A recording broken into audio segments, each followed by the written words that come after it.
Welcome everyone. I'm so happy to have you here for another Feminine Network Masterclass session. For anyone who is new here, the Feminine Network is a community for women in business to connect, grow, learn, and support one another in a way that feels genuine, grounded, and human. Our masterclass sessions are a way for women in our community to share their knowledge, experience, and wisdom with us so we can keep learning from one another.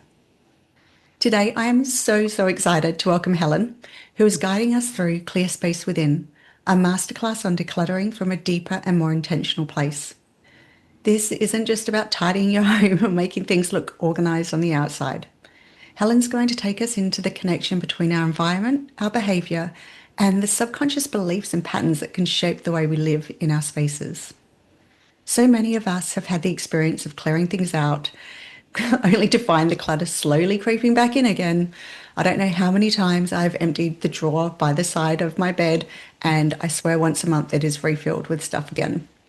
So today's session is really about understanding why this can happen and what it takes to create change that actually feels supportive and lasting. Helen brings such a thoughtful approach to this work, and I'm really looking forward to this conversation around how homes can reflect, support, and influence the way we move through daily life. Before we begin, please feel free to have a notebook nearby if you'd like to jot anything down. And if anything lands for you during the session, we'd love you to share it in the chat. Helen, thank you so much for being here with us today. I'm really excited to hand over to you. Hi, thank you, Leah. Wow, that was such a beautiful introduction. Thank you so much. It feels very strange, obviously, when I hear people get introduced on podcasts and things like that. But to actually have it done towards me, it feels very special. So thank you. I feel very honoured for all your kind words. Well, first of all, thank you, everyone, for being here.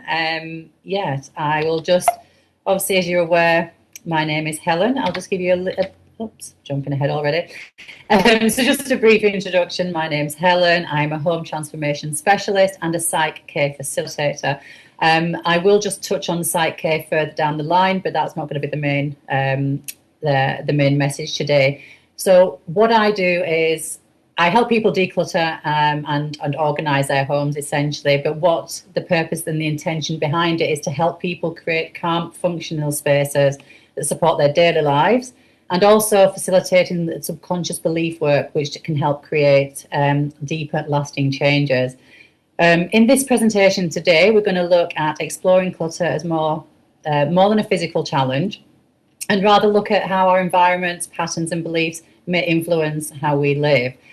Hopefully by the end of today, you'll leave with practical steps, reflective questions, and a deeper understanding of why change can sometimes feel harder than expected, but also with some ways that can help to uncover and bring awareness to some of those challenges we experience. Okay, so first of all, I think it's important to let people know that having disorganized spaces doesn't mean you're untidy. So, for example, Leah, that bedside drawer, I'm sure the rest of your house might be immaculate, but so just having one space that feels cluttered, it is very common, but it doesn't mean that you're an untidy person per se. It might just be that you just need better systems in place to help organise the space. The next image here that I have, so this is a classic example. I'm not going to go too much into tips and tricks today because it is more about the subconscious, but this is a very visual example. And this is actually a friend of mine who contacted me. He's extremely house proud. His home is stunning. It's clean. It's immaculate. He is very aware of how having a neat environment benefits his own mental health, with running his business, etc. And he contacted me and he's like, Helen, he said, I need help. He said, I just can't, look at the picture, just looking at that creates anxiety for me, just looking at that cluttered, the cluttered cupboard. But this is a person who is a tidy person. He is a neat person, but he just didn't have the systems implemented to create a functional way to support him. So just with some decluttering, he got rid of a lot of things that were no longer needed. And then just through some simple organisation boxes, which are from Kmart, so very inexpensive, I was able to categorise. So even in the tubs themselves, there's individual categories in there, household things like batteries or, stationery, things like that. They all have a separate part within. But just something like that is a very simple system to break down, the things that you have in a messy area. And even though sometimes it might get messy again, like he has told me that sometimes he will just shove things in there if he's busy because life happens. But then when it comes to resetting the place, it's much easier because he knows where things go. So being organized doesn't always mean that the house isn't going to get messy, but it can mean that having organization systems in place will make the resetting easier, not just for you, but having those systems means the whole household can also follow those same systems, and it should be easier overall. So moving on. So why clutter feels so heavy?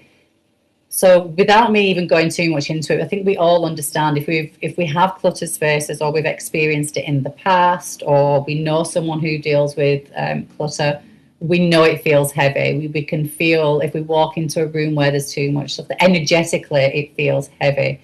There's the mental load that it carries, along with decision fatigue, having to make decisions. That's where the doom piles can start. You don't know what to do with something, so I'll just put it there and I'll deal with it later. Shame and guilt, I mean, they're two insidious feelings, unfortunately, that can further drive repeat patterns. The shame of not being able to keep on top of it, the guilt for having a messy house. These are quite common things, and sadly I have noticed in my work, unfortunately, it's usually the mothers of a home. They're still, even though they are running a household and they've got busy careers, unfortunately, still a lot of women still feel it's their responsibility to keep the home tidy as well, which is quite sad. But and then so it makes makes sense then that with all these things, with the decision, the shame, and the feeling behind, relaxing is going to ultimately be difficult. There's the visual noise that surrounds you. It's the to-do list that haven't been completed, the unfinished business, the things that that if you got this started, then it would ultimately, you would feel better, but not knowing where to start. So there's no reason why you're going to be able to relax in an environment like that. So that causes that heavy feeling. So what do you often see happening beneath the surface when someone feels really stuck with clutter in their home? And what do you define as clutter? So clutter is effectively, it's in a mass of items that no longer support your daily life or the life that you are trying to build. So it's anything that's in your immediate environment that is having a negative impact in how you are living or the future that you want to create for yourself. So things that are no longer needed but are holding you back in the past. And so what do you see happening beneath the surface? So when someone feels really stuck, there's like clutter all around. Mm-hmm. What do you think is causing that? Why is it that they just hold on to these things? Well, I'm actually going to be answering that in the next few slides. So I've got a whole slide on these things, and this is exactly where I'm going to take you because beautiful. Yeah. So with this aspect here, I just wanted to bring awareness to this part, but it isn't the part that I'm going to be getting stuck on.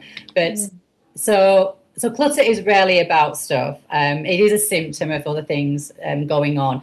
Oftentimes, it could just be that people are busy, especially if, you have children and they have their hobbies and things like that going on. So sometimes life just gets busy and you might just need a quick reset to get back on top of things. But then oftentimes, our spaces reflect patterns that once helped us cope, stay safe, organized, or just got us through a time of life. And it doesn't mean that you're lazy. That's very important to note. You're not lazy and you're definitely not failing if these things are happening. It just simply means that the environment is not reflecting the needs that you have. And the purpose of organising and being organised, it isn't about perfection. It isn't this Insta lifestyle that, can get, floated around. It's about creating a home that supports you, your life and your family. And that's the most important thing. So these are some of the patterns that I noticed when I'm helping people. I had these clients, certain ones that maybe fell behind in the home because of things, major life transitions. So maybe they had children, life got busy, you know, moving homes, downsizing, or even some clients, you know, they've had a bout of illness, and so the house got, you know, wasn't a priority, which makes absolutely sense. And so for these people, it was a case of going in, resetting everything, implementing some systems, and away I go, job done. And then there were other people that I would help, that where, yeah, I could see that there were the struggles that were there, and that I would help them with the same way. I would go in, I would help declutter, I would help implement systems. But I knew that once I left, within a few weeks, I knew that the house would probably return to the same state that it was. And it wasn't that they didn't know what to do. And again, they weren't lazy, they didn't lack motivation. I understood that there was something deeper driving this pattern. And so that really led me on to then the PSYCH-K work, because I wanted to understand, well, how can I help these people? Because it isn't just about organising systems, there's something else going on here. And I really wanted to address that. So I have mentioned, oh, no, I'm jumping ahead again, sorry. So these are just a few of the questions that I was asking myself, like, so why does it feel difficult? And why is there repeated patterns that come back? And why does it feel so hard to let go of something, you know, and if we genuinely want to make change, why does it feel so difficult?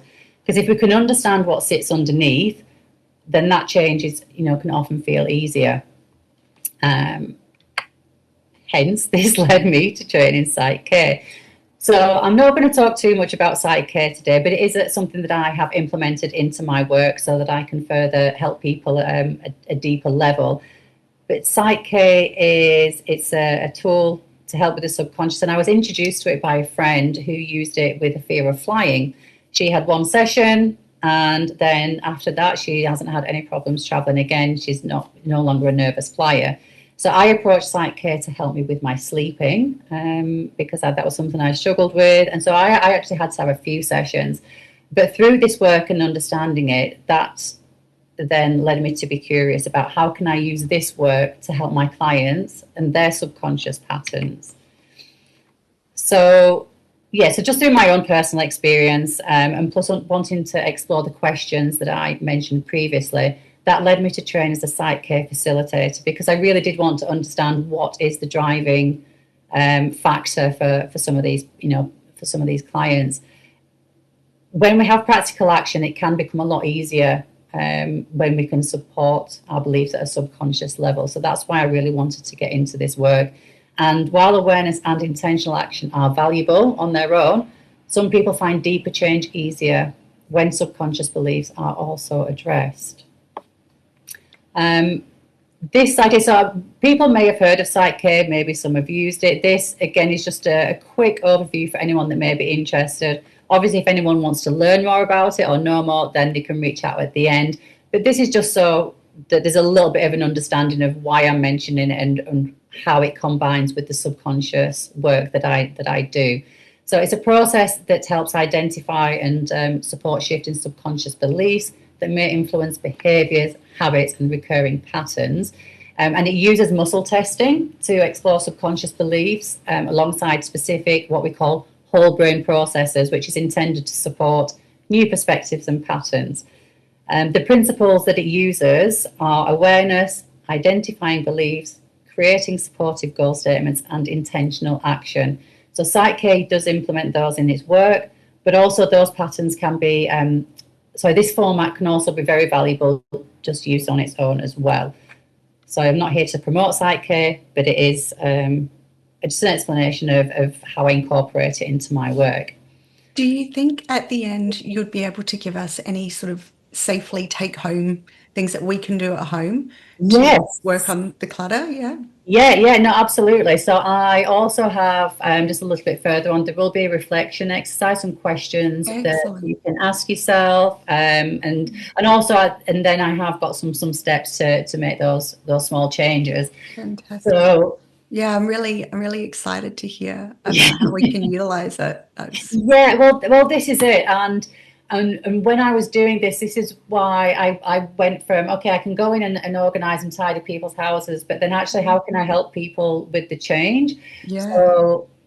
so I've kind of transitioned from how I started this work and to what I do now.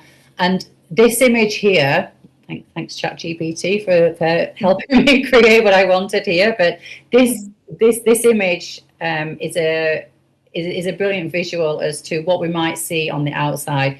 So externally, we see these symptoms here, which, so impulse buying, decision piles, clutter, overwhelm, habits, etc., emotional attachment, which is a big one.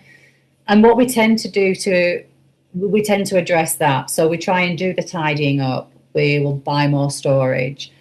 We'll make plans, endless to-do list, a to-do list for the to-do list, and and then we might get some relief from it intermittently, but then inevitably, in most cases, it will return, and then the same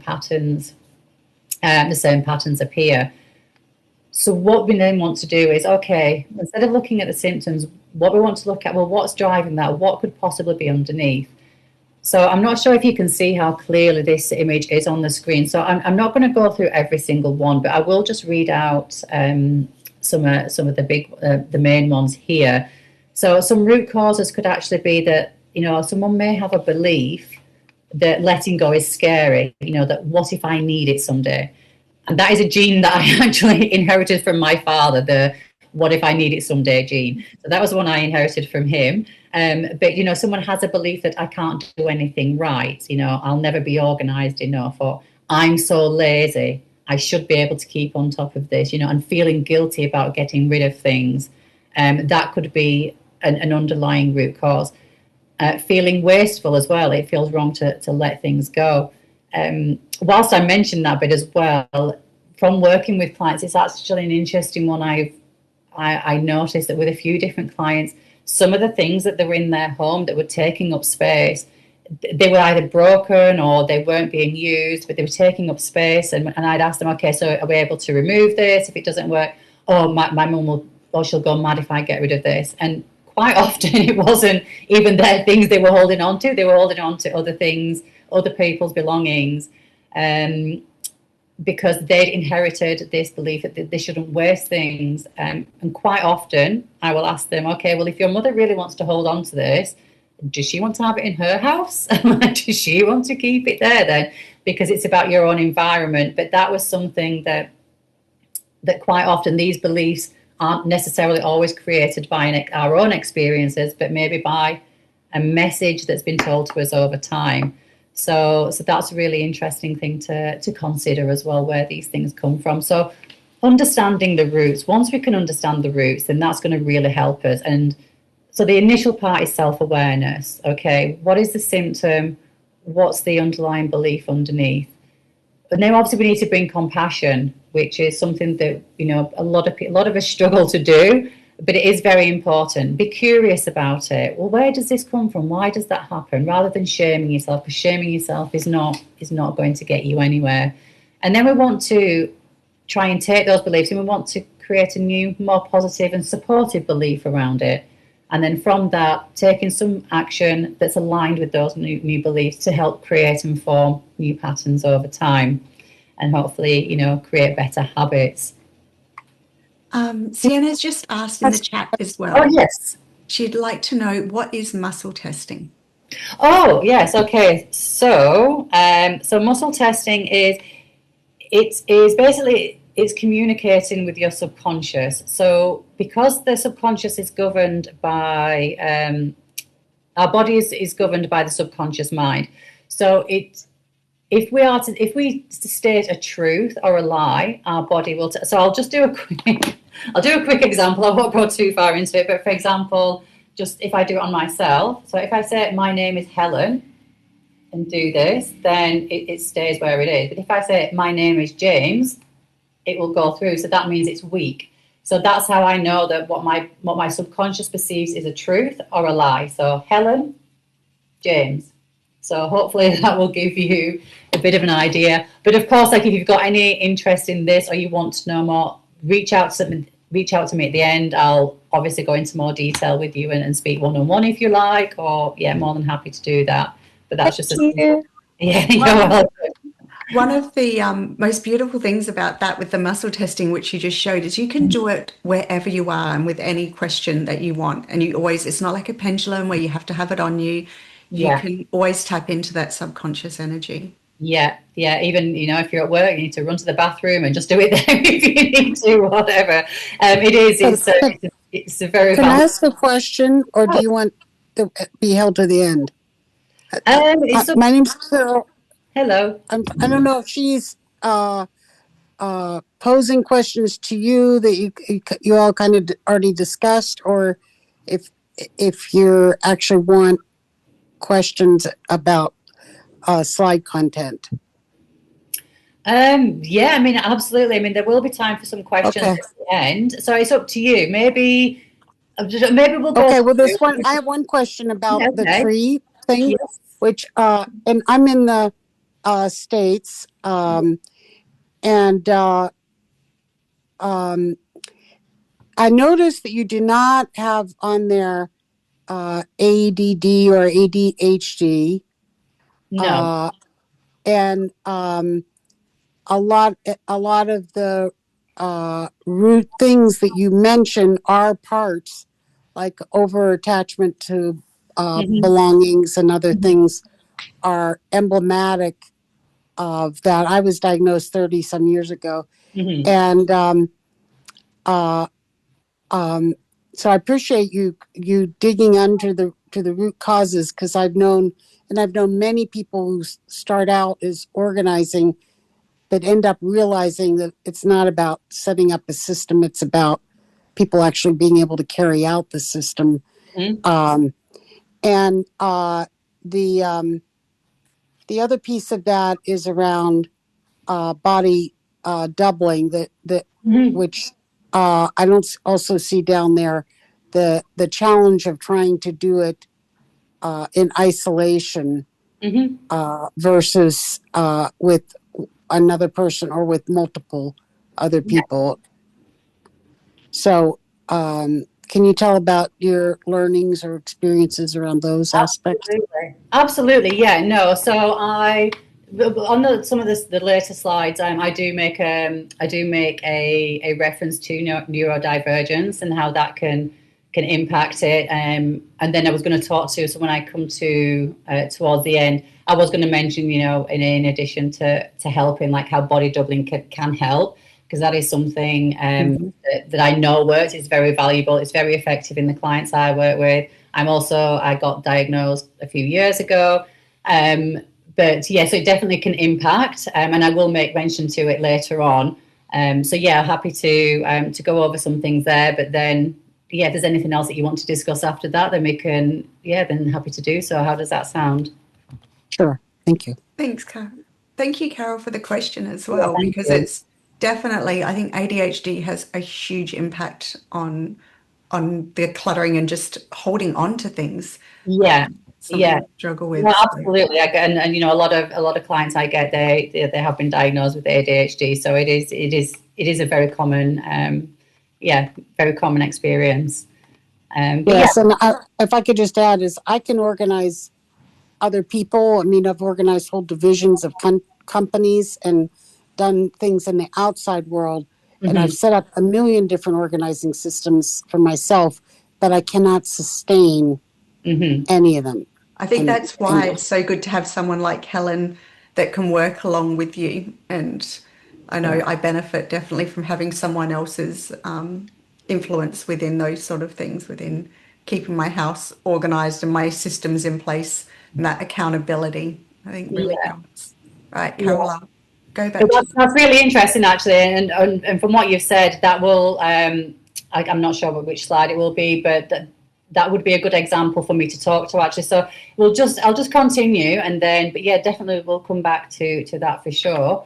But yes, this leads on now to like the stories that we tell ourselves. So this is often, from our experiences that we've had, etc. We often tell, the beliefs can come from the stories, like, I am lazy. It's just who I am.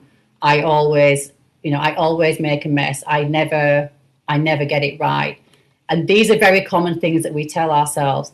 And so in this example, and and as someone who was, diagnosed with ADHD and the executive function challenges, they're trying to get my clothes from, once I've washed them, trying to get them back into the wardrobe, it feels like a mammoth task. So I do have that understanding, but and I think through this awareness with this work, also being aware of that story as well, of being like, oh, I have ADHD. Okay, so how can I change that? And maybe it's still a belief that's maybe not supporting me. It's an understanding of why I have these challenges, but then how can I still take that and then try and find a supportive way, like with focusing, that's something I've tried to work on for myself is, I used to like, oh, well, I can't focus on anything.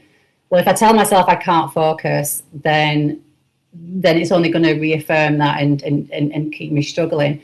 So I'm just trying to change that story. So I completely resonate with the ADHD, executive function and what have you, but also like where can I help myself? Where can I support myself by just changing and reframing some of the things so that the challenges aren't as challenging. So these here, I'm not going to go too far into this, but this is just a way to raise awareness of how we speak to ourselves.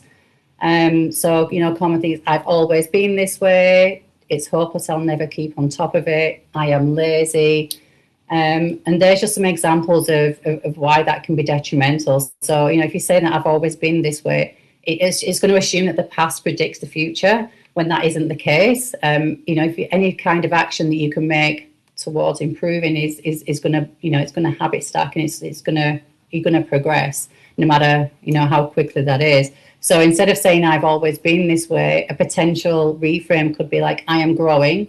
I choose small changes that make my life easier.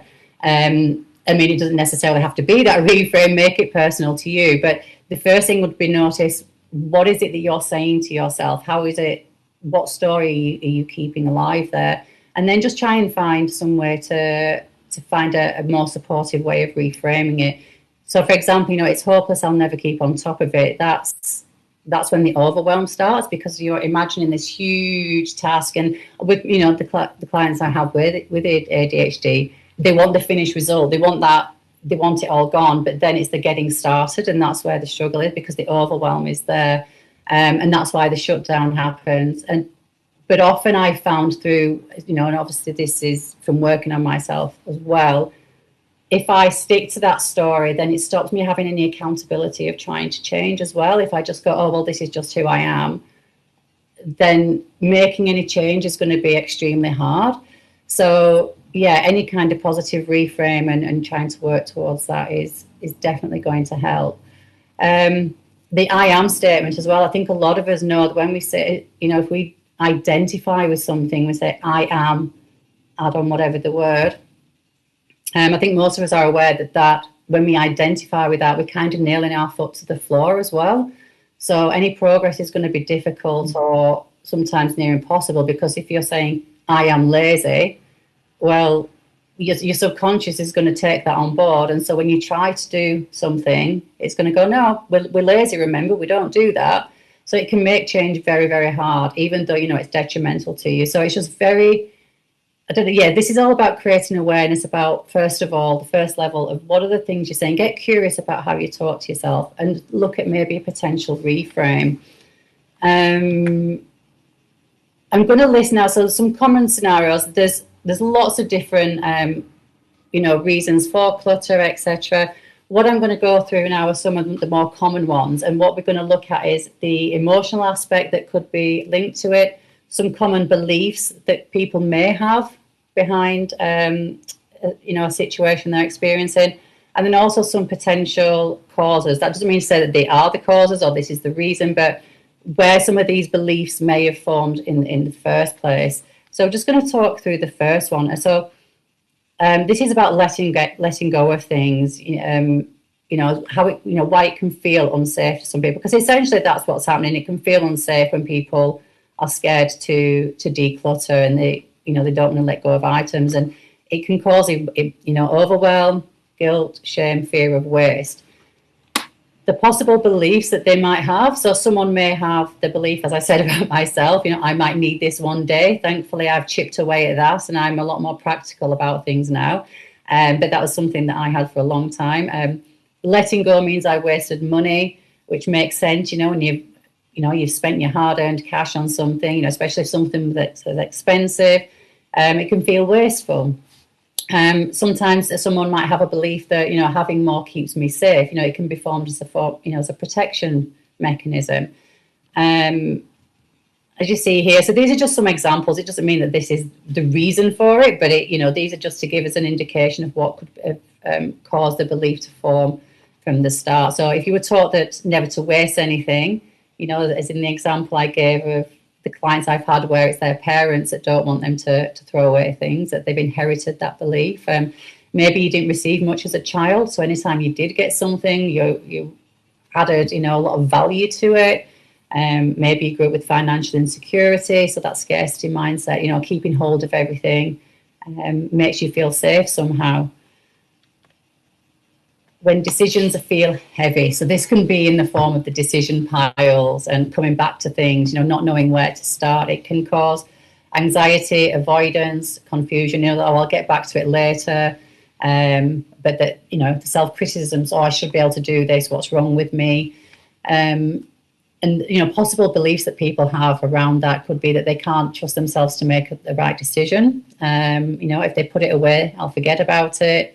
They need things visible to stay in control. So again, that makes, that's a reference to the neurodivergence community. Object permanence. So a lot of times when I'm working with clients, it's about organizing things with clear tubs and with labeling, and needs to be very, very structured and very, very, very simple and straightforward. But body doubling is one of the most useful things that I find with clients. And so one of the suggestions I would have with people is find a supportive friend. If all else fails, find a supportive friend. And I stress the word supportive because sometimes even well-meaning friends, if they, a well-meaning friend may not always be as supportive as you need them to be. So if you're struggling to let go of something, a friend may be impatient with you or may not see the value or may not understand the nuances of it. And so if they get angry or whatever at you not throwing away something that they deem invaluable, then that can add further layers of shame and things. So I always recommend get someone that you trust, and even just try and make the exercise fun as well. If you get the girls round or have a bottle of wine, put the music on, try and make it a fun thing. But definitely body doubling is a huge one. I find, so many of my clients even get motivated just by me being there, and they are so surprised and proud of themselves for what they achieve in our sessions. But yeah, if you grew up, being criticized, for example, for making mistakes, that can also be a reason why people struggle to make decisions about what to throw away or what to do. So when calm doesn't last, so yeah, people can often feel defeated. If they're implementing ideas, they're doing the tidying, but it keeps coming back. Then some possible beliefs that someone may have could be, I don't have time to support myself, or my needs come last, or it won't last, so why bother? Some reasons for this could be, living in chaotic situations or stress for long periods of times, or maybe someone grew up prioritizing other needs and, maybe they were a caregiver at a young age or something, so it feels selfish to them. These can all be reasons how these beliefs are formed, which then give on to symptoms as clutter. When objects hold meaning, so this is obviously a huge one, emotional attachment. This is a big, big one for my clients, and it's something I resonate with as well. Again, I've got better with this over time, but people can feel guilt, grief, nostalgia, fear of losing connection. So like if I let this go, I'm letting go of a person or a memory. I have to keep this to prove it mattered, or letting go makes me feel ungrateful. An example I have is, even to this day, I have this small, it's like I think it's supposed to be a cat. It's like a little teddy, like a little fluffy cat that's completely worn away. I don't even think it's got an eye. It's actually held together. The stuffing's coming out. It's actually held together with a safety pin. It's this really tatty old thing. And it's actually at my mum's home in the attic. But that was something that my grandma gave to me. And she died when I was very, very young. So I have very, very few memories of her, very few memories. But I do remember her just throwing this tatty toy over to me. And so for me, that I have that emotional connection, because for me, that reminds me of my grandma. And I feel that that's the only thing that I have to remind me of her, which isn't completely true, but that's where the attachment can form. So I do understand it. But, if there's been major life transitions and things like that, maybe you were engaged to someone and you're still holding on to the engagement ring, things like that, but that's a past thing. We're not wanting to get rid of things that do hold value. So I want to make that very clear. There's a lot of times we want to keep things that are sentimental. But the problem is when everything is sentimental, when it's causing detriment to your environment, it's causing detriment to your surroundings, and it's preventing you from moving forward. Because a lot of old things are just stuck, stagnant energy. So the more you can clear that out, then it's easier to move forward. But that doesn't mean letting go of certain items, especially the ones that you hold dear and are very valuable to you. Like my little tatty cat that's actually in my mum's attic. But anyway, You shared a beautiful idea Yeah. when we were in person catching up about if you have, say, a dress that you wore somewhere special and you loved it, and but you've been hanging on to it, it's just taking up space in your wardrobe, and you don't need the physical object. And your suggestion for You're not that going to was fit into it again. Those days are behind you. Yeah. and just taking a photo of it and having that photo of the dress, or if you've got a photo of yourself in the dress, Wearing the then dress. that replace having the dress. And I just thought that was a really beautiful way to hold on to something without it taking up space, like physical Absolutely. space. Oh, yeah, that actually, I'm surprised I haven't used that one, because that's something I do tend to reflect back to people. Is there a better way to honour this? Especially, if it's in the wardrobe, your days of being a size 8 or a size 10 are long behind you, maybe, So it's like, well, it's not serving you by keeping hold of it. But yet, look at it, this picture of you when you were rocking that dress, when you were young, or you were at a particular party and it was this time of your life, then that's a much better way to honour that item, rather than just having it in your wardrobe where it's not living its life, it's not doing what it was intended to. So, pass it on to somebody else and let them enjoy it. But yeah, no, thank you for that, Leah. Yeah. Oops. Okay. Yeah. So this is where, like, how to find a belief underneath. So these next parts are just some practical ways to try and help you raise awareness about the stories that you might be telling yourself. And it isn't to shame or to judge yourself. It's to get curious and to understand yourself more. So these are just a few examples to help raise that awareness. So I'm going to leave this on here for a little while, like either take a screenshot or write it down, come back to it, because it might take a little while to maybe dig deep, because obviously if things are in the subconscious, then it's very clever at not bringing those to the surface as much as we like, because its job is to keep things locked away. But yeah, maybe choose one clutter pattern that you've noticed that you have, and notice any emotion around it. And because any emotion that you feel, if it's a strong emotion, then just try and follow that thread, because that's obviously going to maybe lead you down a path that could be helpful. So things like asking what feels unsafe about changing this. You could also complete this sentence: if I let go, this would mean. And you might not get something that comes up straight away. You might have to sit with it for a little while. But yeah, maybe just reflect on that. Asking whose voice or rule does this remind me of? Again, going back to, the clients I mentioned, well, is this my rule, or is that something that my mum used to always say? Okay. Again, it's just bringing the awareness about these things. And maybe try and look for a belief that's trying to protect you, which can be a lot harder. But maybe just try and sit with that, because sometimes things are there, even though it seems counterproductive. Sometimes things are there because it feels it's serving a better purpose for you. So I am going to move on to just a few, the reflection exercise. So these are just some example questions that for you to journal. feel free to just choose your own. This is just examples. You know, if you're, I mean, to be honest, if I'm trying to reflect back, I mean, I just find ChatGPT is so helpful when I put into it, you know, this is what I want to understand, you know, relay back to me, you know, try and get me to dig deep, ask me questions, etc. So that could be a good tool. If these, you know, if these example questions don't resonate with you, you can always ask chat to find some that resonate with you more. But yeah, the clutter pattern I keep repeating is, you know, when I think about changing it, I feel.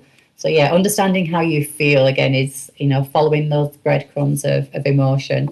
What I'm afraid might happen is, or the belief underneath could be. So they're just some suggested ones. Again, I'll just leave those on there for a few moments. You know, again, feel free to take a screenshot or find your own via chat. How are we doing for time, Leah?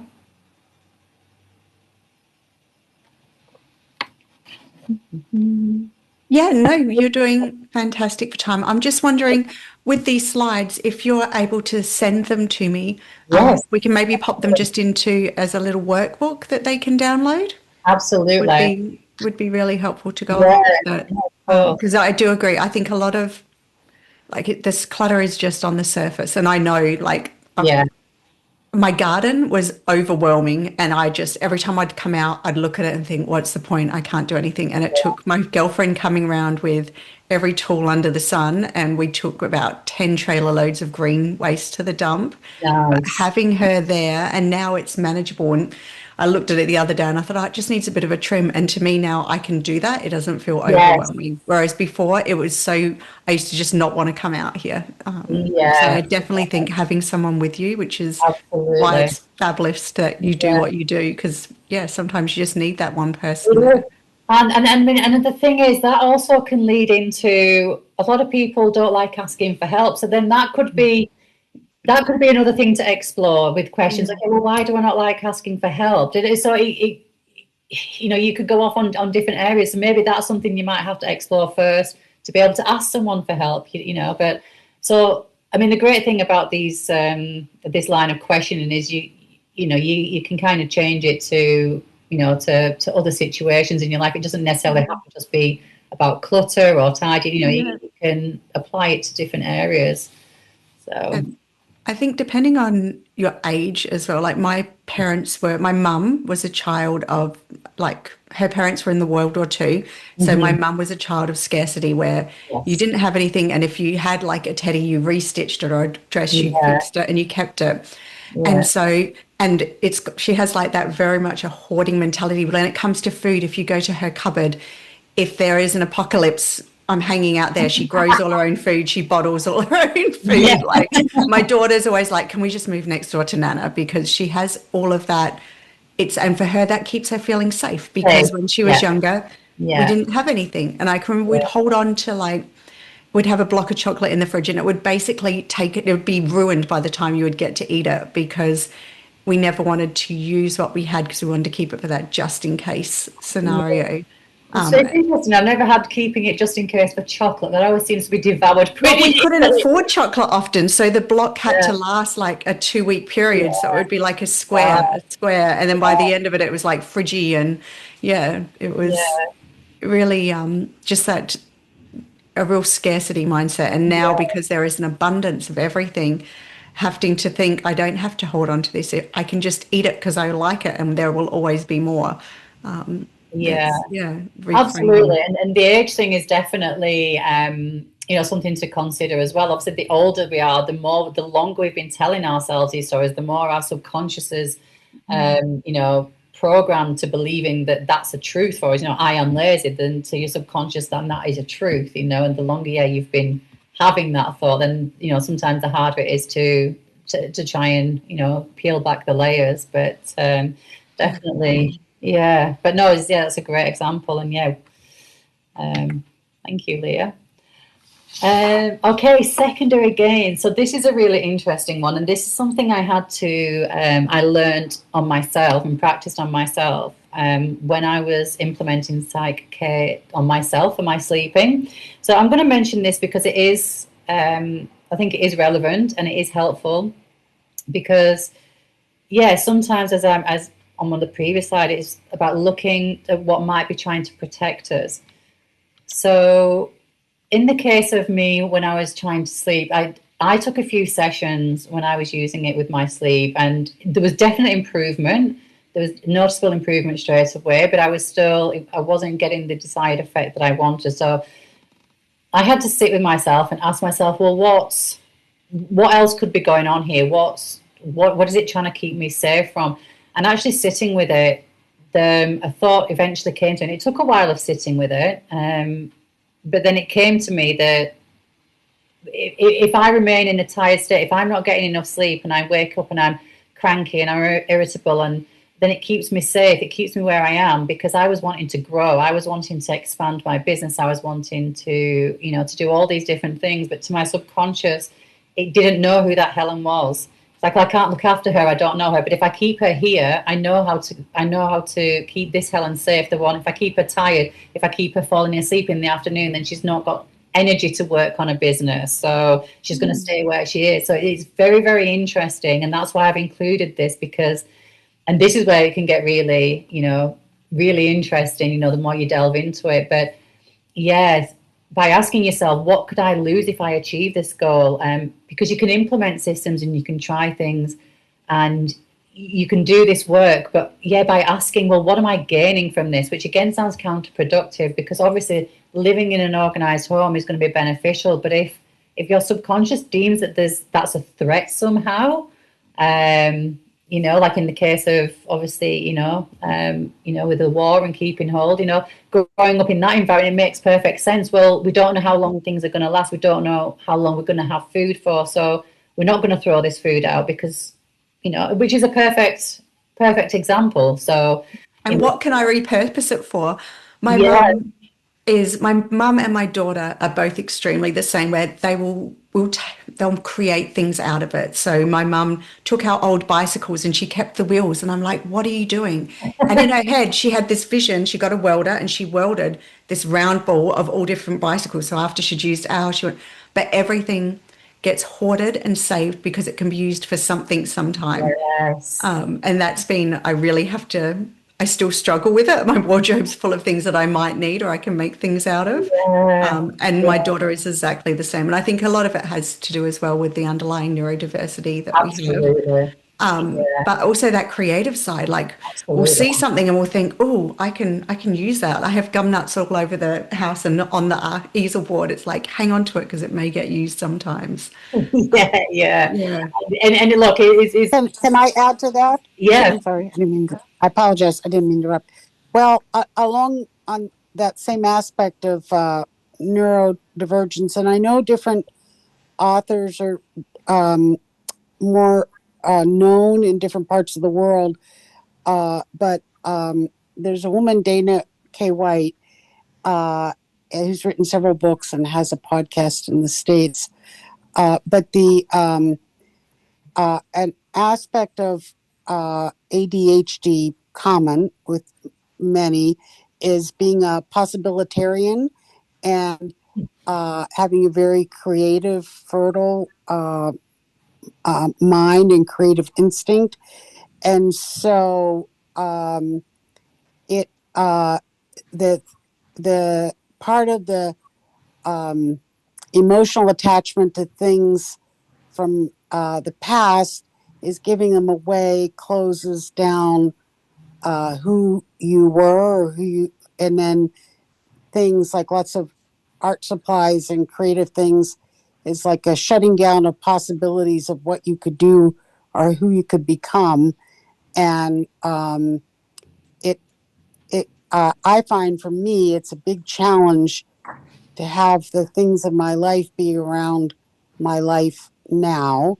And Dana K. White talks about that.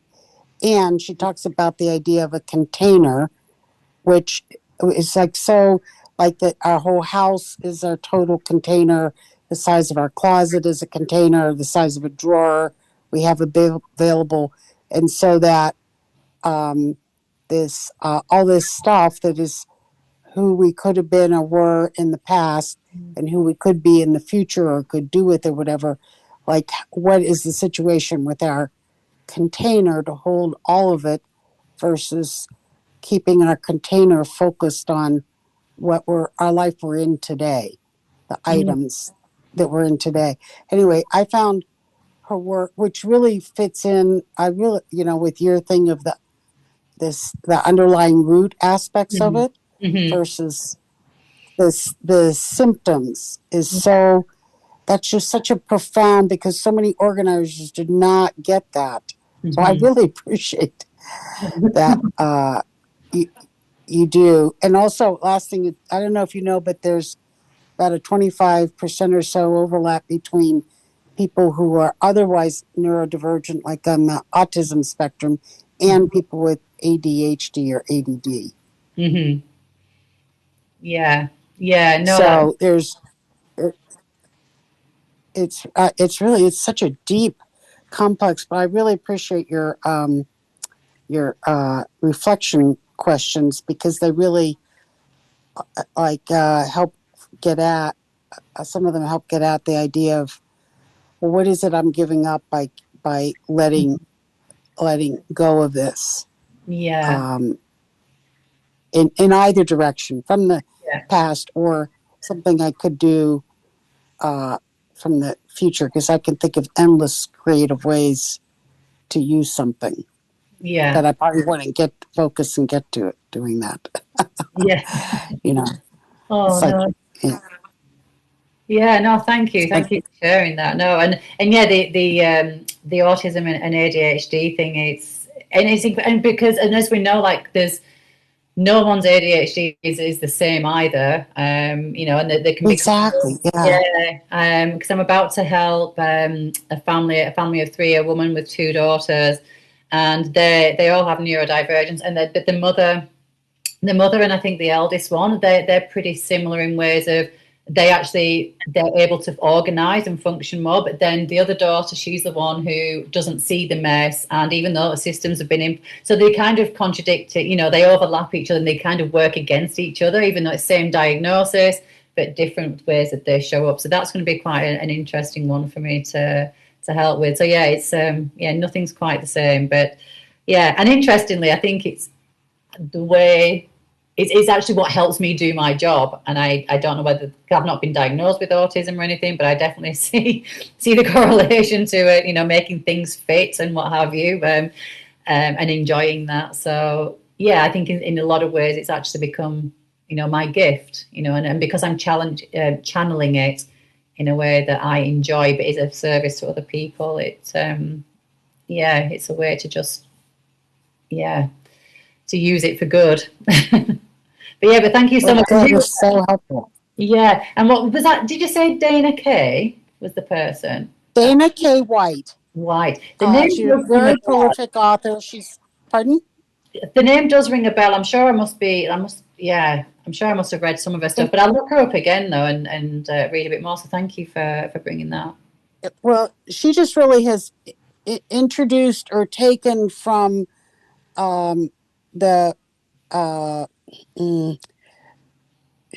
she's made ideas accessible for people without shame, and less from a psychiatric diagnostic viewpoint, but just in terms of a very human way. I mean, I think she's really brought them to a lot more people, and there are other ones also. I can't remember now. There's a one in the UK.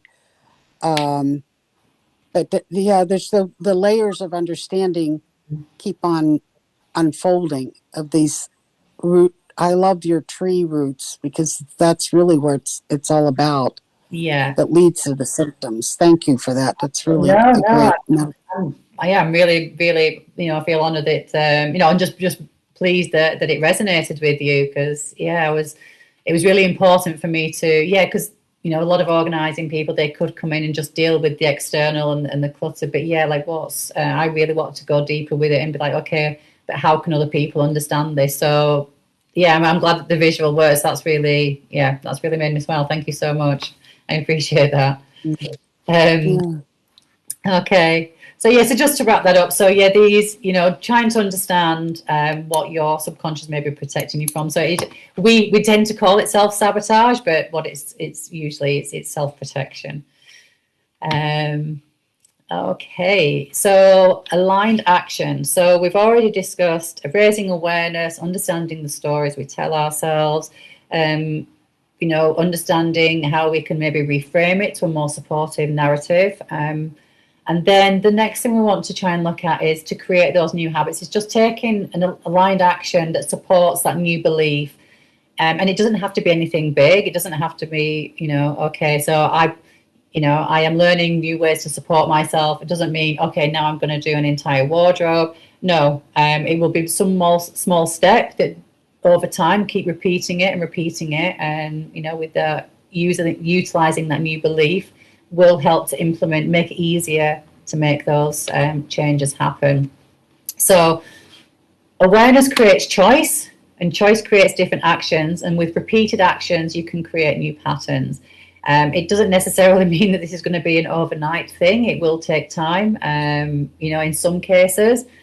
But if you can notice the belief or the story that you have underneath, and then choose a more supportive belief, and then take some action, even like just 5 minutes spend 5 minutes clearing a drawer. You don't have to do the entire kitchen. Just start something small, and then maybe the next day or the following week you do the same thing. And you're probably still going to be on autopilot. Maybe it's just saying, I'm lazy. So it will take a little bit of time. It's about catching yourself and going, oh, hang on. And then what is the belief that I want to have instead? But then if we can apply then some action that then supports the belief that you want in, it will make it easier for you. I will just say that with the supportive belief, in PSYCH-K, this is the format that we use to make it more impactful, is that you want to make it first person, because it's about yourself. It's about what you're doing. So first person, present tense. So avoid anything that says I am going to, or I will try to, things that, any words that create a future base, it's going to be very vague to the subconscious. We want to try and get something that's a bit more definite and a bit more accurate that it can take on board. So that's why I am learning. Avoid using the word not. So because the subconscious doesn't register the word not, it would make the whole exercise redundant. So, so avoid saying things like I'm not a messy person. It's not gonna work. Just find whatever the belief is, just kind of flip it on itself. And have it positively stated. Try and keep it short where you can. You want to be able to just easily relate back to yourself, and emotionally meaningful as well. It has to be something that resonates with you. So for example, in this where it says I am learning systems that support me.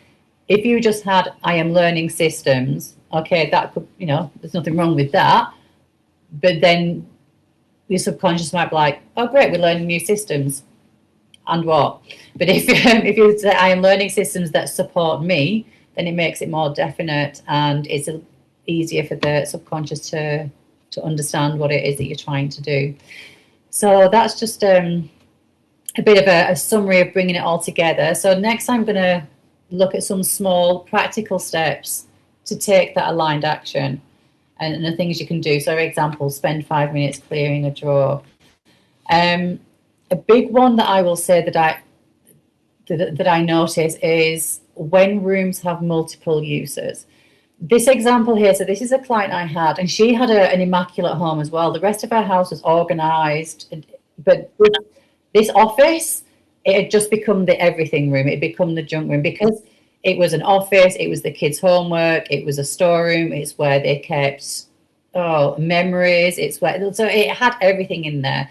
And this is very common, that when a room doesn't have a definite purpose, that's when things become, just put it in there, just shove it in there. It becomes the junk room, which then leads to it becoming quite overwhelmingly messy. So try and keep rooms limited to just one or two purposes if you can. I know obviously it depends on the size of your home, the amount of storage you have. That's easier said than done sometimes. But where possible, just try and even drawers, just have one drawer for this category, one drawer for this category. As you can see, with just a little bit of decluttering and some reorganization, there wasn't too much decluttering, actually, I have to say. A lot of this was just moving things around and just giving things, just categorizing them and putting them in more appropriate places within the room. And it's in itself made so much of a difference, as you can see. But she had things like recipe books in there. So it was like, well, they would be more appropriate in the kitchen. So rehoming things to a more appropriate place. Like if you had a toolbox in there, for example, well, maybe that could live in the garage if you have one, So again, it's just looking at what items in there suit the purpose of this room. And my favorite, being an organizer, my favorite saying is a place for everything and everything in its place. That really just encompasses like the whole organizing method, really, and just helps simplify things moving forward. So some small actionable steps to get you started. When I say start at the beginning, that's not me being glib. That is really just to try and say, for example, I had a client who had a garage that was it was packed, bags and boxes of things, standing at the garage all the way through to where her kitchen door is. And she was like, I just don't know where to start. I don't know where to start. I was like, okay, well, let's just start here, because we're standing on the outside. Let's just pick the first bag up. Let's just start there. Let's go through that. And then we just gradually worked our way in. It wasn't a case of, oh, well, let's go to the back and let's just pick random. Just start at the beginning and work your way in. In the case of, maybe you've got a drawer that's overflowing. Well, what's the most obstructive item in there? Maybe you start with, the big utensils and, just break it down. That it's about taking small steps to get you started. It isn't about doing anything grand. So small goals, you could just start with the one drawer or one shelf, the pantry, for example. Or you could just choose one area or a category. So you could do your bedroom, or you're going to do your wardrobe. Are you going to do the kids' clothes? Do you want to do the kids' toys? Just break it down. Don't start with the whole project. Just find a starting place and just do that. When you're sorting, obviously keep, donate and discard. They're the main categories that you would have. But I really do recommend having a maybe pile. Obviously, you don't want the maybe pile to be too big. But if there is something that you're having a little bit of a struggle over, there's obviously something telling you, I don't really need this. But then there's something going, oh, but I'm not ready to. And you're having that battle. Well, put it in the maybe pile and then come back to it in like a few weeks or maybe a month or something. Try not to lose any momentum. So the things that you want to keep and donate, try and keep the momentum moving with those. But anything you're unsure of, it doesn't hurt to have a maybe pile. Because what you might find as well is once you've actually started removing some items and once you've empowered yourself and given yourself permission to let go of some things, then by the time you come back to the maybe pile, you might look at it and go, oh, no, and it might be easier. Or you might have a sudden, no, I'm keeping this. Either way, you've made your decision. But they're just a few things that you can do to get started. As I say, get a friend round, open a bottle of wine as well. That can also help. Okay, so ultimately, a lot of people think there can be something wrong with them, that they're broken somehow, but it isn't. That's just not true. It's just these beliefs that we've internalized, that we take on as absolute truth. But so it's not about you becoming someone different. It's about making room for the person that you're becoming, for how you want things to be instead. So yes. So obviously, as I said there, that's, if anyone's got any questions, I'd love to hear. If anyone wants to follow up with me afterwards or reach out at a later time, feel free to. If I can help with any practical organizing systems, feel free to, we can maybe arrange like a Zoom call or something. You can talk me through your problem area and I can maybe make some suggestions or things like that. Happy to do that. If anyone's curious about PSYCH-K and how that works and whether that might be something that's useful to them, then by all means you can ask me about that. It doesn't necessarily, and that PSYCH-K doesn't have to apply to just the organizing. The one little caveat I would say at the moment. Oh, yeah. I'm sorry, are you saying sidekick or PSYCH-K? Oh, I apologize. I can follow that's that, absolutely fine. what No, you're saying. I'll just pop it in the chat. It's called yes. Psych. Have I spelled it wrong? Yeah, PSYCH-K. Yeah. YCH. And Okay. Sienna has a question Yes. there just about in the chat. So with muscle testing, is it responding to what your subconscious believes to be true, may or not be your actual truth, or what you want to believe? I don't know, Sienna, if you want to unmute yourself and ask fully.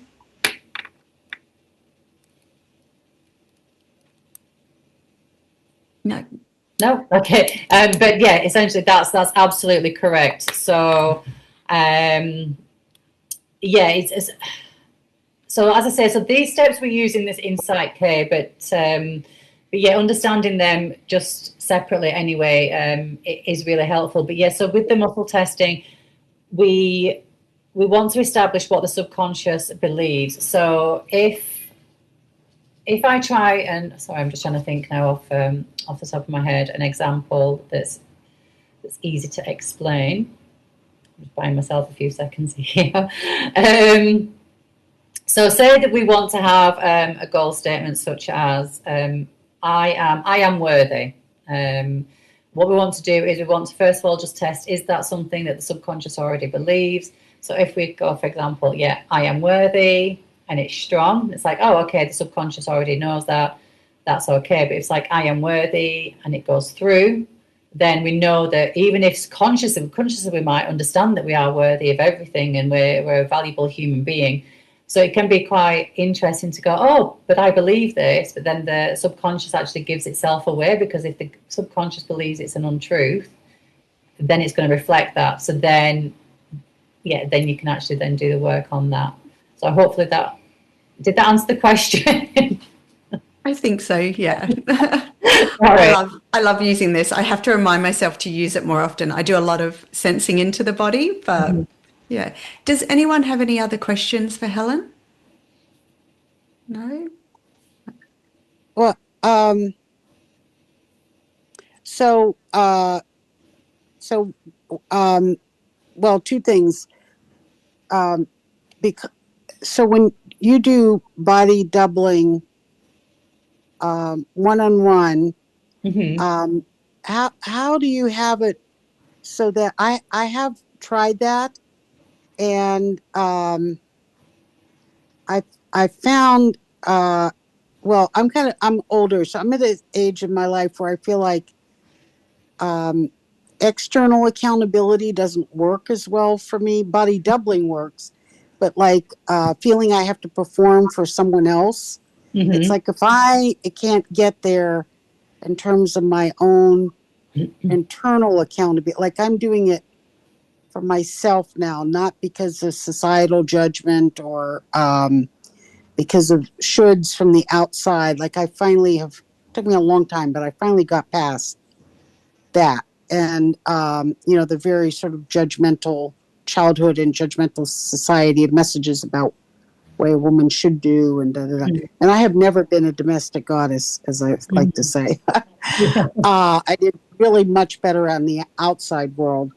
Um, and so do you have approaches, or what are your approaches to help the person feel like they're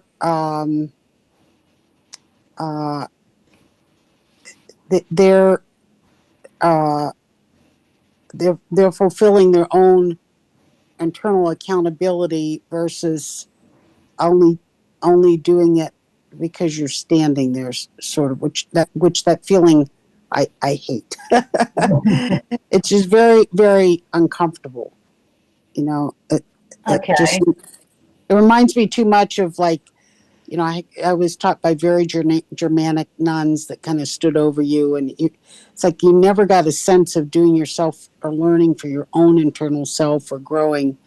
It was because, being told to were the external shoulds. So how do you transcend that? Because that is also very common in people with ADHD and people on the spectrum.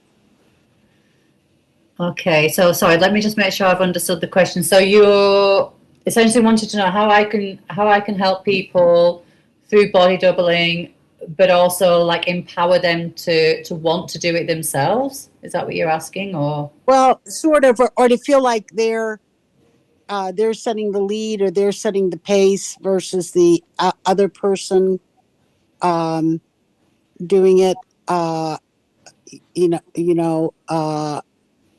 Um, And it's like then, I've had people work for me who would kind of uh, say what we should do next already instead of, and I was kind of going in a direction. This was like actually shaping an ad campaign, and I couldn't let my thoughts get ahead, or get stay out in front. I would get subsumed by the external, um, So, or like, oh my God, this person is standing there.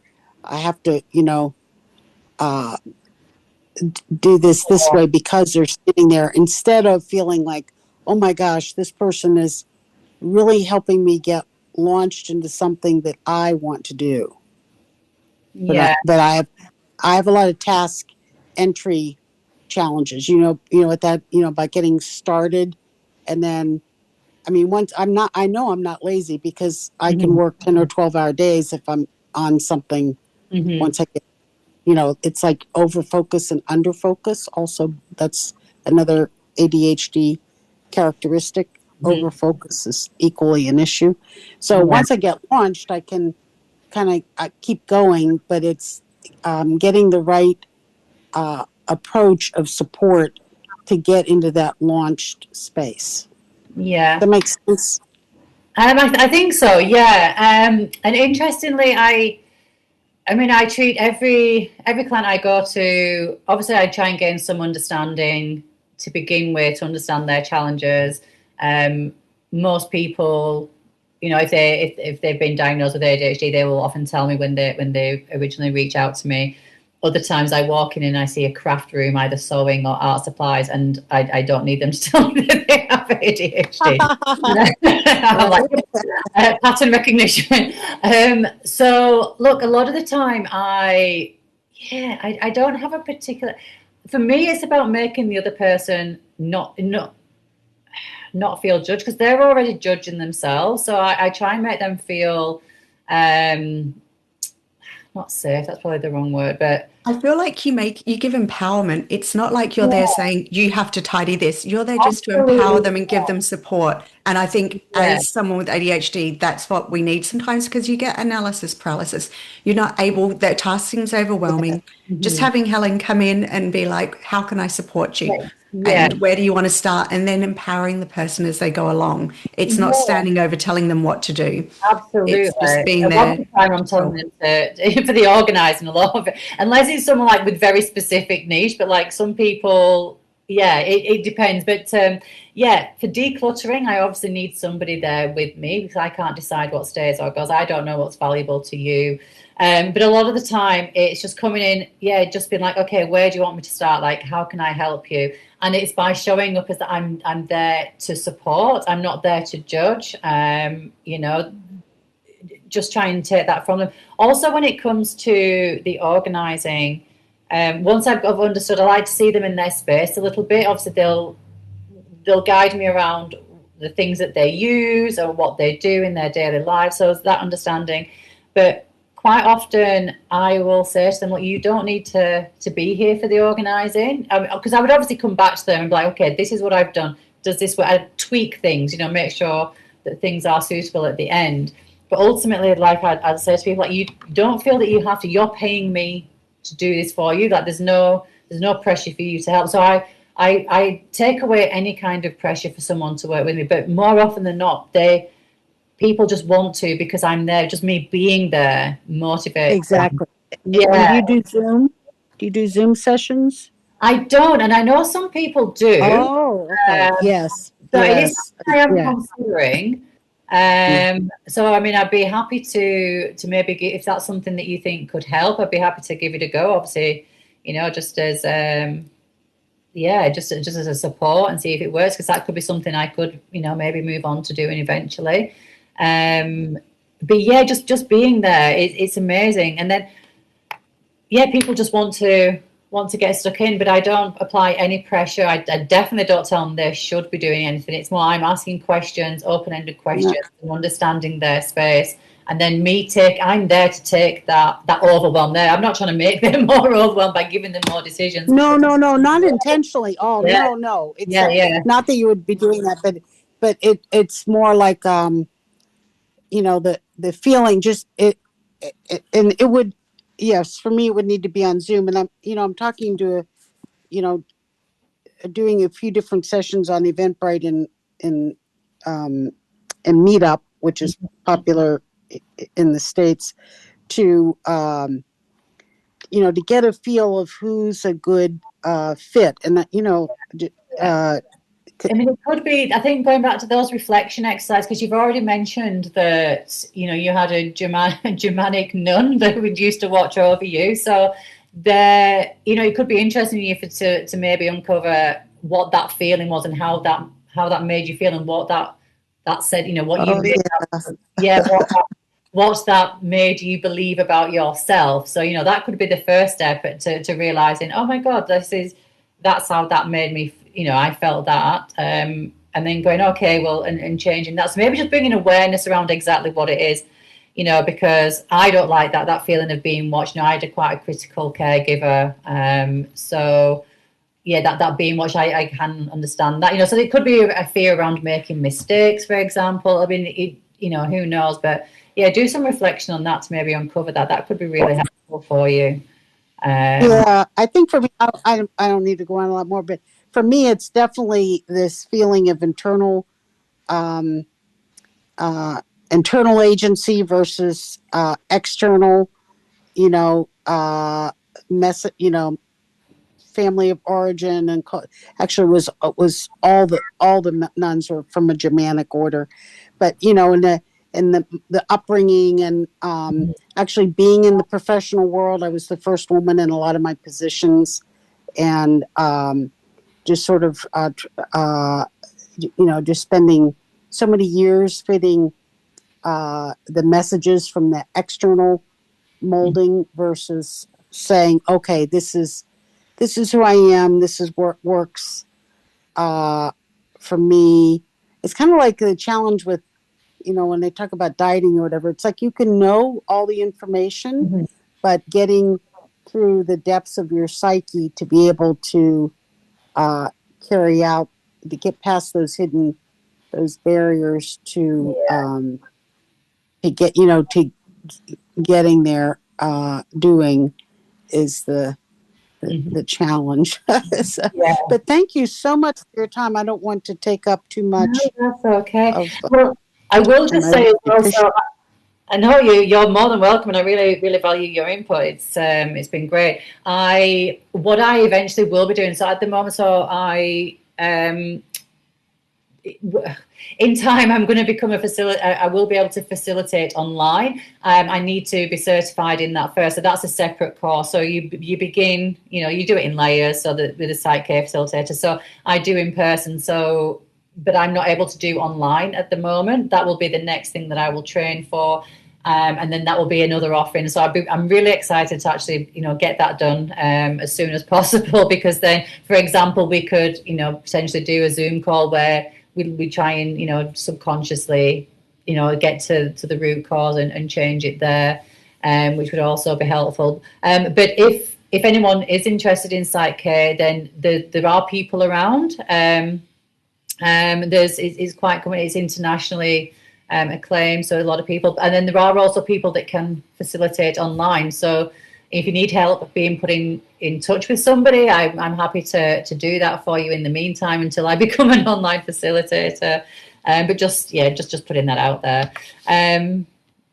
Okay, so I think that we've come to the end. So thank you so much for taking the time to join me and to listen to me, and and to provide questions and feedback. I have really enjoyed it, and I really hope that you've been able to take something away that's useful, on at least giving you a new perspective on things. So No. Thank you so much, Helen. This has been really insightful. I really love how decluttering, you've gone deeper. It's not just that surface level thing, it's all about our habits and inner patterns and, yeah, those things that come up from the past. So, Yeah. for anyone watching the replay, I hope it gave you a new way to look at that space, not with judgment or pressure, but just with curiosity and questions. Yeah. And Curiosity, so, compassion. yeah. Before we close, Helen, I'd love to ask you, for anyone who is connected with your work today, what's the best way for them to keep learning from you or continue the conversation with you? I will put a link to your Bloom book. And I think that Carol said some fabulous suggestions about doing it online. I think that would be wonderful. But are you more active on Facebook or Instagram, or do you prefer WhatsApp? Instagram. I'm trying to get more active on Instagram. I've recently just started doing reels, so they're a little bit rough around the edges at the moment. But yeah, so I do. Yeah, all my details there. So Instagram, I tend to post more of the inspirational type stuff. Or just head to my website. Send me an email. All my details are there. If you scan the QR code, that will take you straight to my website. So reach me however you feel is easiest for you. I'd be happy to hear from you. So yes. Beautiful. Thank you. Thank you to everyone for joining us live today and for being here. If you enjoyed the session, please go and connect with Helen, explore her work, and share this masterclass. I can think of a lot of people who I'm going to be sharing this masterclass with, because I've seen patterns from what you've said today. So anyone that might need a more supportive approach to decluttering their home and creating that change, that space in their life. Yeah, so feel free to reach out with anything, maybe we can nut things out together and try and understand what's going on. I'd be happy to, we can have a chat. Okay, so you can also find out more about our Feminine Masterclass sessions on our YouTube channel and support us on there. We're starting to get some subscribers, which is really exciting, and also through the Feminine Network website. So these sessions are here to support women in business and in life with practical tools, our soulful conversations and community wisdom. So thank you again, Helen, for sharing your time and knowledge with us. And thank you to everyone for joining us. I hope you've really enjoyed this session as much as I have.